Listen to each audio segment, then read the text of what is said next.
lancée il y a 9 ans et au service de laquelle Zeka emploie désormais 4 jeunes techniciens pour une production bien rodée. Ça prend seulement, je crois, 1 minute seulement. Vous en fabriquez combien par jour? Nous vendons même 50 et s'il y a de clients, on peut couler même 60. Ces pièces détachées, c'est au marché que Zeka les trouve. Pour le boîtier central, des pots en plastique ayant contenu des produits cosmétiques font l'affaire. Pour les branches en métal, des plaques d'imprimerie recyclées fournissent l'aluminium.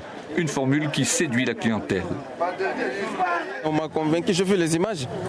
Je fais les images de l'échantillon qu'il a mis là-bas. Moi, je vais essayer moi aussi. Parce que les histoires chinoises, ça colle pas. Ça colle pas. Producteur, Zeka est aussi installateur. Des installations pas forcément aux normes, pas toujours très sûres, qui font appel aux moyens du bord, mais qui, après quelques tâtonnements, se révèlent en général efficaces. Nous avons d'abord acheté une antenne d'origine.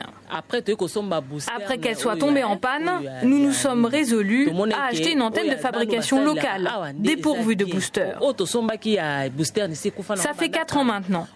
Nous sommes très satisfaits de la qualité des images de cette antenne. Avec une aussi flatteuse réputation, les antennes vendues 2 $ pièce s'arrachent et Zeka peut laisser libre cours à son ambition. Je peux fabriquer autant et plus meilleur encore et je peux le vendre dans toutes les tenues du monde et j'aurai beaucoup d'argent. Même Bill Gates a fabriqué l'Ethernet, l'Ethernet est beau. C'est sûr, Bill Gates aura du souci à se faire le jour où Zeka et ses confrères du marché de Njili délaisseront les antennes télé pour s'aventurer sur le net.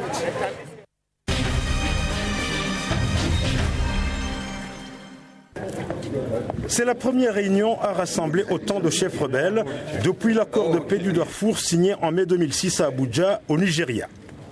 8 factions rebelles de la région soudanaise du Darfour se sont accordées ce lundi pour présenter des revendications communes en vue des négociations de paix avec le gouvernement de Khartoum.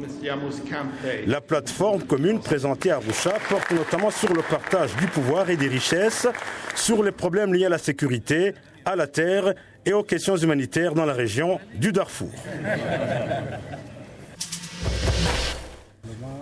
La décision est tombée au lendemain de la visite à Niamey du secrétaire d'État français à la coopération, Jean-Marie Bockel, qui a été reçu par le président nigérien Amadou Tandja. Le Niger a officiellement mis fin au monopole du groupe français Areva sur la prospection, l'exploitation et la vente de son uranium. Le Niger est déterminé à mettre en œuvre une politique de diversification de ses partenaires, ce qui, comme vous le comprenez, signifie que le monopole que détenait Areva dans notre pays est cassé.